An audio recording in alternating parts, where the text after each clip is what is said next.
Diamond of Diamond and Silk fame has passed away, and her funeral was over the weekend. Now, Diamond was very pro-Trump, and so the organizers asked Trump to speak at this event.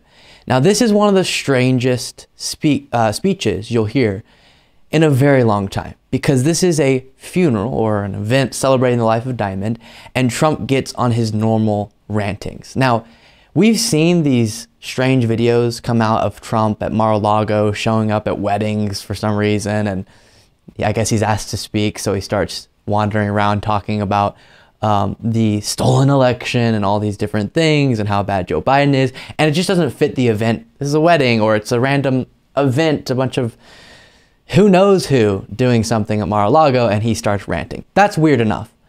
But at a funeral, even more weird. I will note, I think the audience loved it though, which is the weirdest part of all of this.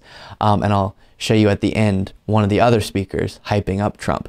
So with all that being said, as we watch this, just release yourself of the context you have of Trump, knowing that he is just completely off the walls, and try to only hold the thought in your mind of this is a former president speaking at a funeral, and this is what's going down.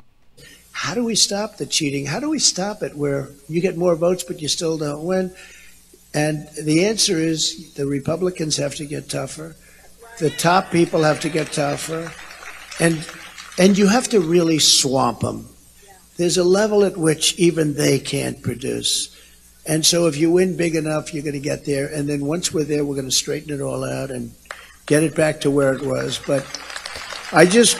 So that talking point is one of the weirder ones I hear so often, because you'll hear the election denier talking points, which is the Democrats were able to coordinate with all these different countries and all these different individuals to dump ballots in all these different places, big massive dumps, and then also flip votes in voting machines at their will.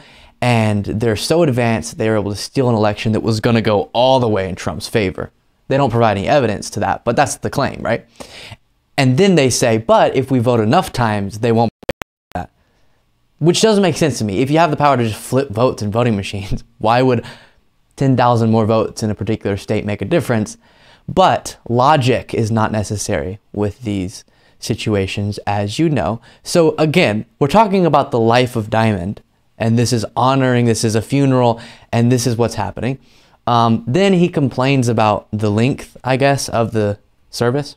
And I don't believe, they told me, I said, give me a little time, because I have a lot of people waiting for me back in. I know this clip is quiet, but bear with me. A place called Palm Beach, Florida.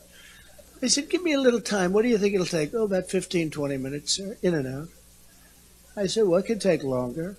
This is a little longer than 15 minutes, right? Another strange thing to do at a funeral. You guys are really taking up a lot of my time. And apparently it was 3+ hours, so definitely longer than 15 minutes. And then he continues ranting about the things he wants to talk about. And I do want to say, we're completely honest here. He also honored Diamond. I'm not saying this is the only thing that happened, but this is the part that's like, wait, what? And that's why I'm showing it to you. That, things, we can fix inflation.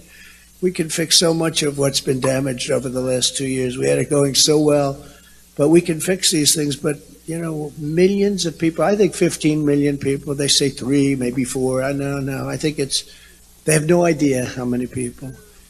And they allowed their prisons to be emptied out into the United States of America. They allowed their mental institutions to be emptied out into the United States of America. And common sense would tell you that if you had He's very passionate about these subjects. Common sense, you wouldn't be doing that.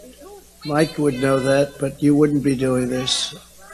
Millions and millions of people are coming, and no country would be able to withstand this. No country, whether you're rich or poor. And we're not really rich. We owe, as of this morning, $31 trillion. So I don't know, you call it rich, I guess. I don't know.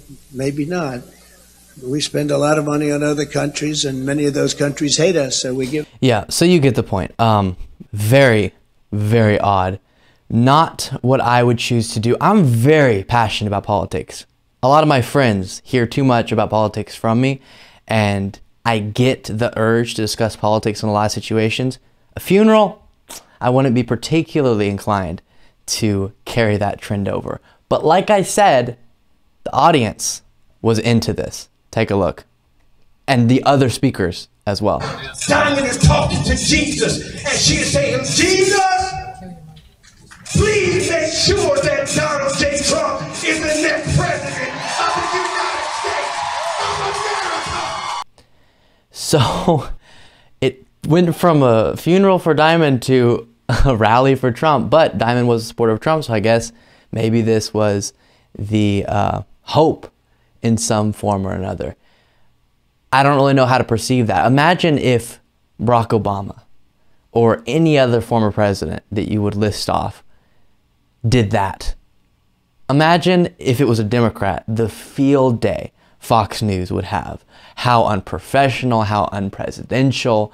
Some places are not fitting to have politics discussed, but this is how Trump is spending those events. Very odd.